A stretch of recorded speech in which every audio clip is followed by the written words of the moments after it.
ನೀವೇನು ನಮ್ಮ ಚಾನಲ್ಸ್ಗೆ ಸಬ್ಸ್ಕ್ರೈಬ್ ಆಗಿಲ್ಲ ಅಂದರೆ ಈ ಕೂಡಲೇ ಸಬ್ಸ್ಕ್ರೈಬ್ ಬಟನನ್ನು ಒತ್ತಿ, ಹಾಗೆ ಪಕ್ಕದಲ್ಲಿರುವ ಬೆಲ್ ಐಕಾನ್ನ ಕ್ಲಿಕ್ ಮಾಡಿ. First card ace of pentacles ಬಂದಿದೆ.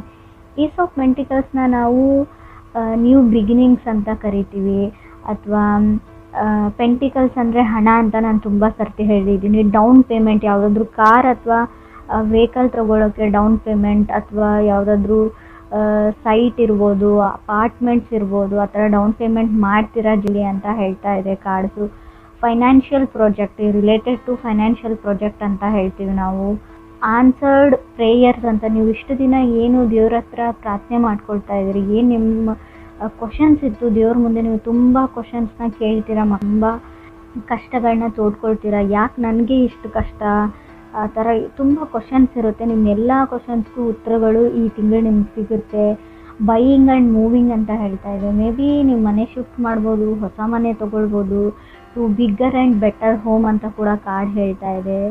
ನಿಮ್ಮ ರಿಲೇಷನ್ಶಿಪ್ಪು ಮನಿ ಜೊತೆ ತುಂಬ ಚೆನ್ನಾಗಿರುತ್ತೆ ಅಂತ ಪೆಂಟಿಕಲ್ಸ್ ಹೇಳುತ್ತೆ. ಸೊ ಯಾವಾಗಲೂ ಅಷ್ಟೇ, ಹಣನ ನಾವು ಹೇಗೆ ಟ್ರೀಟ್ ಮಾಡ್ತೀವಿ ಅದೇ ಥರ ಹಣ ನಮಗೆ ಟ್ರೀಟ್ ಬ್ಯಾಕ್ ಮಾಡುತ್ತೆ ಅಂತ ಹೇಳ್ತೀವಿ. ಅದಕ್ಕೆ ನಾವು ಜಾಸ್ತಿ ವ್ಯಾಲ್ಯೂ ಕೊಟ್ಟಿಲ್ಲ ಅಂದರೆ ಅದು ಕೂಡ ನಮ್ಗೆ ವ್ಯಾಲ್ಯೂ ಕೊಡೋಲ್ಲ. ಸೊ ಸ್ವಲ್ಪ ಹಣದ ಬಗ್ಗೆ ಅಲಕ್ಷ್ಯ ಮಾಡಬೇಡಿ ಅಂತ ಹೇಳುತ್ತೆ. ಸೆಕೆಂಡ್ ಕಾರ್ಡ್ ನನಗೆ 6 ಆಫ್ ಸೋರ್ಡ್ಸ್ ಬಂದಿದೆ. ಸೊ 6 ಆಫ್ ಸೋರ್ಡ್ಸ್ನ ನಾವು ಫ್ಯಾಮಿಲಿ ಕಾರ್ಡ್ ಅಂತ ಹೇಳ್ತೀವಿ, ಕಿಡ್ಸ್ ಅಂತ ಹೇಳ್ತೀವಿ. ಸೊ ಸ್ಟಾರ್ಟಿಂಗ್ ಫ್ರಮ್ ಸ್ಕ್ರ್ಯಾಚ್ ಅಂತ ಹೇಳ್ತೀವಿ. ರಿಲೋಕೇಟ್ ಆಗ್ತೀರಾ ನಿಮ್ಮ ಪಾರ್ಟ್ನರ್ಸ್ ಜೊತೆ, ನಿಮ್ಮ ಲೈಫ್ ಚೇಂಜ್ ಮಾಡ್ಕೊಳ್ತೀರಾ, ಲೈಫ್ ಸ್ಟೈಲ್ ಚೇಂಜ್ ಆಗುತ್ತೆ.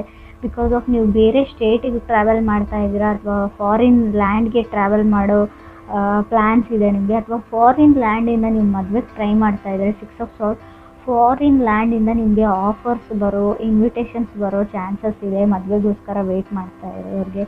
ಅಥವಾ ಫಾರಿನ್ ಲ್ಯಾಂಡಿಂದ ಅಥವಾ ಬೇರೆ ಸ್ಟೇಟಿಂದ ಮೆಸೇಜು ಅಥವಾ ಟೆಕ್ಸ್ಟು ಸೊ ನಿಮ್ಗೆ ಡೈಲಿ ಬರುತ್ತೆ ಅಂತ ಕೂಡ ಕಾರ್ಡ್ ಹೇಳ್ತಾ ಇದೆ. ಥರ್ಡ್ ಕಾರ್ಡ್ ನನಗೆ 2 ಆಫ್ ಸೋರ್ಡ್ಸ್ ಬಂದಿದೆ. ತುಂಬ ಕ್ರಾಸ್ ರೋಡ್ಸ್ ಅಂದರೆ ತುಂಬ ಕಷ್ಟಗಳು, ತುಂಬ ಕಷ್ಟದ ದಾರಿಯಿಂದ ನಡೆದು ಬಂದಿದ್ದೀರಾ ಇಲ್ಲಿವರೆಗೂ. ಇವಾಗ ಹೇಗೆ ನನ್ನ ಲೈಫ್ನ ಚೇಂಜ್ ಮಾಡ್ಕೊಳ್ಳಿ ಅಂತ ಕೆಲವರು ಯೋಚನೆ ಮಾಡ್ತಾ ಇದ್ದಾರೆ. ಅನ್ಸರ್ಟನಿಟಿ ಇನ್ನೂ ಇದೆ ಲೈಫಲ್ಲಿ, ಯಾವುದು ದೃಢವಾಗಿಲ್ಲ ಅಂತ ನಿಮಗೆ ಅನ್ನಿಸ್ತಾ ಇದೆ. ಆವಾಗ ನೀವೇನು ಮಾಡ್ತೀರಾ, ಸೊ ಯಾವುದಾದ್ರೂ ಬೇರೆ ಊರಿಗೆ ಅಥವಾ ಬೇರೆ ಜಾಗಕ್ಕೆ, ಬೇರೆ ಮನೆಗೆ ಶಿಫ್ಟ್ ಆದರೆ ನನ್ನ ಲೈಫ್ ಚೇಂಜ್ ಆಗುತ್ತಾ ಅಂತ. ಸೊ ಆ ಥರ ಯೋಚನೆ ಮಾಡಿಬಿಟ್ಟು ನಿಮ್ಮ ಬ್ಯಾಗ್ನ ಪ್ಯಾಕ್ ಮಾಡಿಕೊಂಡು ಬೇರೆ ಕಡೆ ಹೋಗ್ತೀರಾ. ಸೊ ಅಲ್ಲಿ ಹೋದ್ಮೇಲೂ ಕೂಡ ನಿಮಗೆ ಸ್ವಲ್ಪ ದಿನ ಅನ್ಸರ್ಟನಿಟಿ ಫೀಲ್ ಆಗುತ್ತೆ, ಅಥವಾ ನಿಮ್ಮ ಮನೆಯವರಿಂದ ಅಥವಾ ನಿಮ್ಮ ವೈಫಿಂದ, ಹಸ್ಬೆಂಡಿಂದ, ನಿಮ್ಮ ಫ್ಯಾಮ್ಲಿಯಿಂದ ಸ್ವಲ್ಪ ದಿನದ ಮಟ್ಟಿಗೆ ನೀವು ದೂರ ಇರಬೇಕಾಗುತ್ತೆ ಅಂತ ಕೂಡ ಕಾರ್ಡ್ ಹೇಳುತ್ತೆ. ಫೋರ್ತ್ ಕಾರ್ಡ್ ನನಗೆ ವೀಲ್ ಆಫ್ ಫಾರ್ಚೂನ್ ಬಂದಿದೆ. ಸೊ ನೀವು ಡಿಸೈಡ್ ಮಾಡಿದ್ದೀರಾ, ಸೊ ನಿಮ್ಮ ಡ್ರೀಮ್ಸ್ ಕಡೆಗೆ ಹೋಗಬೇಕು ಅಂತ, ಬಟ್ ನಿಮಗೆ ನಿಮ್ಮ ಡ್ರೀಮ್ಸ್ ಮೇಲೆ ಭರವಸೆ ಇಲ್ಲ. ಸೊ ನಿಜ ಆಗುತ್ತೋ ಇಲ್ವೋ ಅಂತ ಅದ್ರ ಮೇಲೆ ಫೇತ್ ಇಲ್ಲ ನಿಮಗೆ ಅಂತ ಹೇಳ್ಬೋದು. ಸೊ ಬಟ್ ನೀವು ಫ್ರೀ ವೀಲ್ ಇದ್ದೀರಾ, ಯಾವುದಾದ್ರೂ ಡಿಸಿಷನ್ನ ತೊಗೊಳ್ಬೋದು. ಸೊ ಅದೇ ಡಿಸಿಷನ್ ಅಂತ ಅಲ್ಲ, ಲೈಫ್ ಸೆಕ್ಯೂರಿಟಿ ನೋಡ್ಕೊಳ್ಳ ಅಥವಾ ನನ್ನ ಡ್ರೀಮ್ಸ್ ನೋಡ್ಕೊಳ್ಳ ಅಂತ ಅನ್ನಿಸ್ಬೋದು. ಒಂದು ಕನೆಕ್ಷನಲ್ಲಿ ನಿಮಗೆ ಇಬ್ಬರು ಆಪ್ಷನ್ಸ್ ಬರುತ್ತೆ ಅಥವಾ ಆಲ್ರೆಡಿ ಇದ್ದಾರೆ ಲೈಫಲ್ಲಿ. ಸೊ ಈ ಕಡೆ ನಿಮಗೆ ಡ್ರೀಮ್ಸ್ ಮ್ಯಾನ್ ಆರ್ ಗರ್ಲ್ ಇದ್ದಾರೆ, ಈ ಕಡೆ ನಿಮ್ಮ ಲೈಫ್ ಸೆಕ್ಯೂರಿಟಿ ಆ್ಯಂಡ್ ವಿಸ್ಡಮ್ ಇದೆ. ಯಾವುದನ್ನು ಚೂಸ್ ಮಾಡ್ಕೊಳ್ಳಿ ಅನ್ನೋ ಕನ್ಫ್ಯೂಷನ್ಸ್ ಇದೆ. ಬಟ್ ನಿಮಗೆ ದೇವ್ರ ಹತ್ರ ಪ್ರೇಯರ್ಸ್ ಮಾಡ್ಕೊಳ್ಳಿ. ನಿಮಗೆ ಗೊತ್ತು, ಯಾವುದಾದ್ರೂ ಒಂದು ರೂಪದಲ್ಲಿ ಇಂಡಿಕೇಶನ್ಸ್ನ ಯಾವಾಗಲೂ ದೇವರು ನಿಮಗೆ ತೋರಿಸಿದ್ದಾನೆ, ಇನ್ನು ಮುಂದೆನೂ ತೋರಿಸ್ತಾನೆ ಅಂತ ಕೂಡ ಕಾರ್ಡ್ಸೇ ಹೇಳ್ತಾ ಇದೆ. 5th ಕಾರ್ಡ್ ಚಾರೆಟ್ ಕಾರ್ಡ್ ಬಂದಿದೆ. ಫಾರ್ವರ್ಡ್ ಮೂವಿಂಗ್ ಅಂತ ಹೇಳ್ತೀವಿ, ಎಲ್ಲೂ ನಿಂತ್ಕೊಳ್ಳಲ್ಲ. ಚಾರೆಟ್ ಕಾರ್ಡ್ ಬಂದರೆ ಒಂದು ವೆಹಿಕಲ್ ತೊಗೊಳ್ತೀರಾ, ಇಲ್ಲ 7th ಹೌಸ್ನ ನೋಡೋದಾದರೆ ನಾನು ತುಂಬ ಎಮೋಷ್ನಲ್ ಇದ್ದರೂ ಚಾರೆಟ್ ಕಾರ್ಡ್ ಬರುತ್ತೆ. ಎಮೋಷ್ನಲ್ ಇನ್ ಕನೆಕ್ಷನ್, ತುಂಬ ಜಗಳಗಳಾಗುತ್ತೆ, ಆರ್ಗ್ಯುಮೆಂಟ್ ಆಗುತ್ತೆ, ಮತ್ತೆ ಪ್ಯಾಚಪ್ ಆಗ್ತೀರಾ. ಏನೋ ಗೊತ್ತಿಲ್ಲ, ಅವ್ರ ಜೊತೆ ಇದ್ದರೆ ನಿಮಗೆ ಯಾವುದೇ ಲಾಭ ಇಲ್ಲ, ಏನೂ ಇಲ್ಲ ಅಲ್ಲಿ, ನೀವೇ ಎಮೋಷ್ನಲಿ ಡ್ರೈನ್ ಆಗ್ತೀರ. ಬಟ್ ಅವ್ರನ್ನ ಬಿಟ್ಟಿರೋ ಶಕ್ತಿ ನಿಮಗಿಲ್ಲ. ಏನೇ ಆಗಲಿ ಅವ್ರ ಜೊತೆನೇ ಇರಬೇಕು ಅಂತ ಅಂದ್ಕೊಳ್ತೀರ. ಬಟ್ ಈಗೋ ಪ್ರಾಬ್ಲಮ್, ಸಡನ್ನಾಗಿ ಸಣ್ಣ ಪುಟ್ಟ ವಿಷಯಕ್ಕೆ ಜಗಳ ಆಡಿಬಿಟ್ಟು ಎಲ್ಲಿಗೋ ಹೋಗಿಬಿಡುತ್ತೆ ಅಂತ ಕೂಡ ಕಾರ್ಡ್ ಹೇಳ್ತಾ ಇದೆ. ಆದಷ್ಟು ಜಗಳ ಆಡದೇ ಇರೋಂಗೆ ನೀವು ಕಾಪಾಡಿಕೊಂಡ್ರೆ ನಿಮ್ಮ ರಿಲೇಷನ್ಶಿಪ್ ಗಟ್ಟಿಯಾಗಿರುತ್ತೆ ಅಂತ ಕಾರ್ಡ್ ಹೇಳುತ್ತೆ. 6th ಕಾರ್ಡ್ ನನಗೆ ಕ್ವೀನ್ ಆಫ್ ಪೆಂಟಿಕಲ್ಸ್ ಬಂದಿದೆ. Queen of pentacles stability. So like real estate ವ್ಯವಹಾರ ಮಾಡ್ಬೋದು, ನೀವು ಏನಾದರೂ ತೊಗೊಳ್ಬೋದು ಅಂತ ನಾನು ಮುಂಚೆನೇ ಹೇಳಿದ್ದೀನಿ ಫಸ್ಟ್ ಕಾರ್ಡಲ್ಲಿ, ಏಸ್ ಆಫ್ ಪೆಂಟಿಕಲ್ಸಲ್ಲಿ. ಸೊ ಮೆಟೀರಿಯಲಿಸ್ಟಿಕ್ ವರ್ಲ್ಡಲ್ಲಿ ಫರ್ನಿಚರ್ ಆಗ್ಬೋದು, ಜ್ಯುವೆಲರಿ ಆಗ್ಬೋದು, ಆ ಥರ ಖರೀದಿ ಮಾಡ್ತೀರಾ.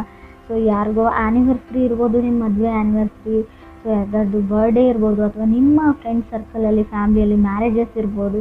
ಸೊ ತುಂಬ ಶಾಪಿಂಗ್ ನೀವು ಮಾಡ್ತೀರಾ, ಆಲ್ರೆಡಿ ಮಾಡಿದ್ದೀರಾ, ನಿಮ್ಮದೇ ಮದುವೆ ಕೂಡ ಕೆಲವ್ರದ್ದು ಇರ್ಬೋದು ಅಂತ ಕಾರ್ಡ್ ಹೇಳುತ್ತೆ. 7th ಕಾರ್ಡ್ 4 ಆಫ್ ಕಪ್ಸ್ ಇದೆ. ಸೊ ಮುಂಚೆ 4 ಆಫ್ ಕಪ್ಸ್ ಅಂದರೆ ನಿಮ್ಮನ್ನು ಯಾರೋ ರಿಜೆಕ್ಟ್ ಮಾಡಿದ್ದಾರೆ. ಇವಾಗ ಏನಂದರೆ ಅವ್ರು ನಿಮಗೆ ಎಂಟರ್ಟೈನ್ ಮಾಡ್ತಾ ಇದ್ದಾರೆ. ಯಾವ ಥರ ಅಂದರೆ ನಿಮ್ಮ ಜೊತೆ ಕಮ್ಯುನಿಕೇಟ್ ಮಾಡೋಕ್ಕೆ ಟ್ರೈ ಮಾಡ್ತಾ ಇದ್ದಾರೆ. ಸೊ ಏನಿದೆ ಅವ್ರ ಮನಸ್ಸಲ್ಲಿ ಅಂತ ಗೊತ್ತಾಗ್ತಾ ಇಲ್ಲ. ಆಲ್ರೆಡಿ ನಿಮಗೆ ನೋ ಹೇಳಿದ್ದಾರೆ, ಆದರೂ ಕೂಡ ಏನೋ ಮುಂಚೆ ಅವರು ನೋ ಹೇಳಿಬಿಟ್ಟು ನಿಮ್ಮ ಜೊತೆ ಕಮ್ಯುನಿಕೇಷನ್ ಸ್ಟಾಪ್ ಮಾಡ್ಕೊಂಡು ಹೋಗ್ಬಿಟ್ಟು ದೆ ವೆಂಟ್ ಕೋಲ್ಡ್ ಅಂತ ಹೇಳ್ತಾ ಇದೆ. ಸೊ ಬಟ್ ಇವಾಗ ಅವ್ರು ನಿಮ್ಮನ್ನು ಎಂಟರ್ಟೈನ್ ಮಾಡ್ತಾ ಇದ್ದಾರೆ. ಯಾಕಂದರೆ 8 ಕಾರ್ಡ್ 3 ಆಫ್ ಕಪ್ಸ್ ಬಂದಿದೆ. ಸೊ ನಿಮ್ಗೆ ಅನಿಸುತ್ತೆ ಅವ್ರು ನನ್ನ ಜೊತೆನೇ ಈ ಥರ ನಡ್ಕೊಳ್ತಾರಾ ಅಥವಾ ಬೇರೆ ಎಲ್ಲರ ಜೊತೆನೂ ಈ ಥರನೇ ಇರ್ತಾರಾ ಫ್ರೆಂಡ್ಲಿ ಅಂತ ಕನ್ಫ್ಯೂಷನ್ಸಲ್ಲಿ ಇರ್ತೀರಾ. ಆ ಥರ ವ್ಯಕ್ತಿ, ಸೊ ಮುಂಚೆ ರಿಜೆಕ್ಟ್ ಮಾಡಿರೋ ವ್ಯಕ್ತಿ ನಿಮಗೆ ಕಮ್ಯುನಿಕೇಟ್ ಮಾಡ್ತಾರೆ ಅಂತ ಕೂಡ ಕಾರ್ಡ್ ಹೇಳ್ತಾ ಇದೆ. 9th ಕಾರ್ಡ್ ನನಗೆ ನೈಟ್ ಆಫ್ ವಾಂಡ್ಸ್ ಬಂದಿದೆ. ಮೇ ಬಿ ನಿಮಗೆ ಅವರಿಂದ ರಿಜೆಕ್ಟ್ ಮಾಡಿರೋ ವ್ಯಕ್ತಿಯಿಂದ ಅಥವಾ ಅದರ್ ಪರ್ಸನ್ನಿಂದ ತುಂಬ ದಿನ ಆಯಿತು ಯಾವುದೇ ಮೆಸೇಜ್, ಕಾಲ್, ಟೆಕ್ಸ್ಟ್ ಬಂದಿಲ್ಲ. ಸೊ ಒಂದು ಮೆಸೇಜ್ ಬರಲಿ, ಕಾಲ್ ಬರಲಿ. ಸೊ ಆಲ್ರೆಡಿ ಅರ್ಧ ಮೆಸೇಜ್ನ ಟೈಪ್ ಮಾಡಿಬಿಟ್ಟು ಡಿಲೀಟ್ ಮಾಡ್ತೀರಾ, ನೀವು ಸೆಂಡ್ ಮಾಡಲ್ಲ. ಸೊ ನಾನೇ ಯಾಕೆ ಮಾಡಲಿ ಅಂತ. ಸೊ ಏನೋ ನಿಮ್ಮ ಲಾಸ್ಟ್ ಡಿಸಿಷನ್ ಕೇಳಬೇಕಿದೆ, ನಿಮ್ಮ ಮದುವೆ ಫಿಕ್ಸ್ ಆಗಬೇಕಿದೆ, ಸೊ ಎಸ್ ಹೇಳಬೇಕಿದೆ. ಒಂದು ಮಾತು ಅವ್ರನ್ನ ಕೇಳಿಬಿಡ್ಲ. ಆಲ್ರೆಡಿ ನೀವು ಪ್ರಪೋಸ್ ಮಾಡಿರ್ಬೋದು, ಅವ್ರಿಗೆ ಎಸ್ ನೋ ಏನೂ ಹೇಳಿರ್ಲಿಕ್ಕಿಲ್ಲ, ಅಥವಾ ನೀವು ರಿಲೇಷನ್ಶಿಪ್ಪಲ್ಲಿ ಇದ್ಬಿಟ್ಟು ಯಾವುದೇ ಅವ್ರಿಗೊಂದು ಮಾತು ಹೇಳಬೇಕು ಅಂತ ಅಂದ್ಕೊಳ್ತಾ ಇದ್ದೀರಾ. ಸೊ ನೀವು ರೆಡಿ ಆಗಿದ್ದೀರಾ ಸೆಟಲ್ ಆಗೋಕ್ಕೆ. ಬಟ್ ಏನೋ ಅವ್ರು ನಿಮ್ಮ ಎಕ್ಸ್ ಅಂತ ಆಗಲಿ ಏನೋ ಅವ್ರಿಗೊಂದು ಮಾತು ತಿಳಿಸ್ಬಿಡೋಣ ಅನ್ನೋ ಲಾಸ್ಟ್ ಚಾನ್ಸಲ್ಲಿ, ಸೊ ಲಾಸ್ಟ್ ಮಿನಿಟಲ್ಲೂ ನೀವು ಇದನ್ನು ಯೋಚನೆ ಮಾಡ್ತಾ ಇದ್ದೀರಾ ಅಂತ ಕಾರ್ಡ್ ಹೇಳ್ತಾ ಇದೆ. ನೀವು ಅಥವಾ ನೀವು ಕ್ರಾಸ್ ವಾಚರ್ಸ್ ಇವ್ರ ಜೊತೆ ಕನೆಕ್ಟ್ ಆಗಿರೋ ವ್ಯಕ್ತಿಗಳು ಕೂಡ ಆಗಿರ್ಬೋದು. 10th ಕಾರ್ಡ್ ನನಗೆ ಕಿಂಗ್ ಆಫ್ ಕಪ್ಸ್ ಬಂದಿದೆ. ಸೊ ಕೆಲವರಿಗೆ ಒಬ್ಬ ವ್ಯಕ್ತಿ ನಿಮ್ಮ ಲೈಫಲ್ಲಿರೋರು ಯಾವಾಗಲೂ ಹೇಳ್ತಾರೆ ನಿಮ್ಮ ಮೇಲೆ ಫೀಲಿಂಗ್ಸ್ ಇದೆ ಅಂತ. ಸೊ ಯಾವ ಥರ ಫೀಲಿಂಗ್ಸ್ ಅಂತ ಗೊತ್ತಿಲ್ಲ. ಮೇ ಬಿ ನೀವು ಹೇಳ್ಬೋದು ಅದರ್ ಪರ್ಸನ್ ಮೇಲೆ ಫೀಲಿಂಗ್ಸ್ ಇದೆ ಅಂತ. ಸೊ ಅವರು ಯಾವುದನ್ನೂ ಕರೆಕ್ಟಾಗಿ ದೃಢವಾಗಿ ಹೇಳೋಕ್ಕೆ ತಯಾರಿಲ್ಲ. ಸೊ ಫೀಲಿಂಗ್ಸ್ ಇದೆ, ನಿಮ್ಮ ಜೊತೆ ಇರ್ತೀನಿ, ಒಂದು ಸ್ಟೆಪ್ ಮುಂದೆ ಹೋಗ್ತೀನಿ, ರಿಲೇಷನ್ಶಿಪ್ಪಲ್ಲಿ ಇರೋಣ ಅಂತ ಹೇಳೋಕ್ಕೂ ರೆಡಿ ಇಲ್ಲ. ಸೊ ಮೇ ಬಿ ಆ ಪರ್ಸನ್ಗೆ ತುಂಬ ರೆಸ್ಪಾನ್ಸಿಬಿಲಿಟೀಸ್ ಇದೆಯೋ ಅಥವಾ ನಿಮಗೆ ರೆಸ್ಪಾನ್ಸಿಬಿಲಿಟೀಸ್ ಇದೆಯೋ ಗೊತ್ತಿಲ್ಲ. ಇನ್ನೂ ಕೆಲವರಿಗೆ ನಾನು ಅವ್ರಿಗೆ ಹೇಳ್ತೀನಿ, ಆಲ್ರೆಡಿ ಸೆಕೆಂಡ್ ಮ್ಯಾರೇಜಿಗೆ ಟ್ರೈ ಮಾಡ್ತಾ ಇರ್ಬೋದು ನೀವು, ಎಂಗೇಜ್ಮೆಂಟ್ ಬ್ರೇಕ್ ಆಗಿರ್ಬೋದು ಕೆಲವರಿಗೆ. ಯಾಕಂದರೆ ಕ್ವೀನ್ ಆಫ್ ಪೆಂಟಿಕಲ್ಸ್ ಮತ್ತು 4 ಆಫ್ ಕಪ್ಸ್ 3 ಆಫ್ ಕಪ್ಸ್ ಬಂದಿದ್ರೆ 3 ಆದಮೇಲೆ 4 ಆದಮೇಲೆ 3 ಬಂದಿದ್ಮೇಲೆ 4 ಕಂಪ್ಲೀಟ್ ಆದಮೇಲೆ ಮತ್ತೆ 3 ಆಗಿದೆ. ನೀವು ಕಪಲ್ಸ್ ಇರೋರು ಮತ್ತೆ ಸಿಂಗಲ್ ಆಗಿದ್ದೀರಾ ಅಂತ ಅನಿಸುತ್ತೆ. ತುಂಬ ಕಷ್ಟ ಆಗಿರೋದು ಬಿಟ್ಬಿಡಿ, ಮುಂದಕ್ಕೆ ಹೋಗಿ ಅಂತ ನಾವು ತುಂಬ ಹೇಳ್ತೀವಿ. ಆದರೂ ಕೂಡ ಆ ಪರ್ಸನ್ ಮೇಲೆ ನಿಮ್ಗೊಂದು ಹೋಪ್ ಇದೆ ಅಂತ ಹೇಳುತ್ತೆ. ಸೊ ಖಂಡಿತವಾಗ್ಲೂ ಲಾ ಆಫ್ ಅಟ್ರಾಕ್ಷನ್ನ ನೀವು ಟ್ರೈ ಮಾಡಿ. ಯಾವ ಥರ ಅಂದರೆ ಆಲ್ರೆಡಿ ಆ ಪರ್ಸನ್ ನಿಮ್ಮ ಹತ್ತಿರ ಇದ್ದಾನೆ, ಅವ್ರ ಜೊತೆ ನೀವು ಸಂತೋಷದ ಟೈಮ್ನ ಕಳೀತಾ ಇದ್ದೀರಾ, ಅವ್ರು ನಿಮಗೆ ಕಾಲ್ ಮಾಡ್ತಾ ಇದ್ದಾರೆ, ಅವ್ರ ಜೊತೆ ಮಾತಾಡ್ತಾ ಇದ್ದೀನಿ ಅನ್ನೋ ಫೀಲಿಂಗಲ್ಲಿರಿ. ಖಂಡಿತ ಆ ವ್ಯಕ್ತಿ ನಿಮಗೆ ಕಾಲ್ ಬ್ಯಾಕ್ ಮಾಡೇ ಮಾಡ್ತಾರೆ.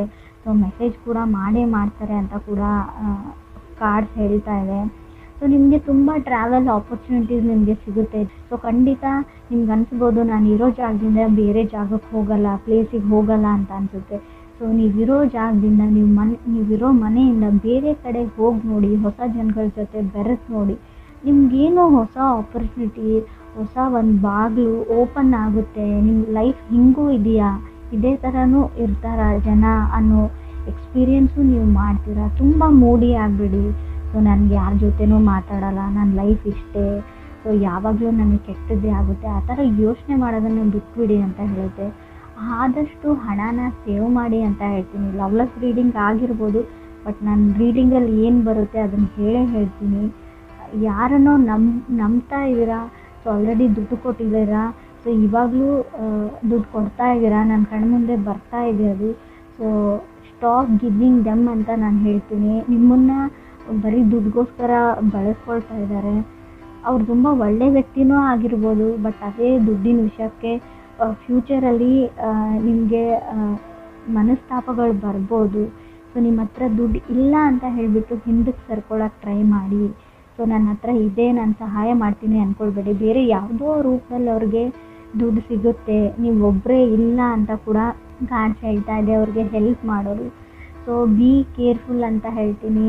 ಟ್ರಾವೆಲ್ ಮಾಡೋರ್ಗು, ಸಿಂಗಲ್ ಆಗಿ ವೆಹಿಕಲ್ಸ್ ಡ್ರೈವ್ ಮಾಡೋರ್ಗು ಸೊ ಸ್ವಲ್ಪ ಕೇರ್ಫುಲ್ ಆಗಿರಿ.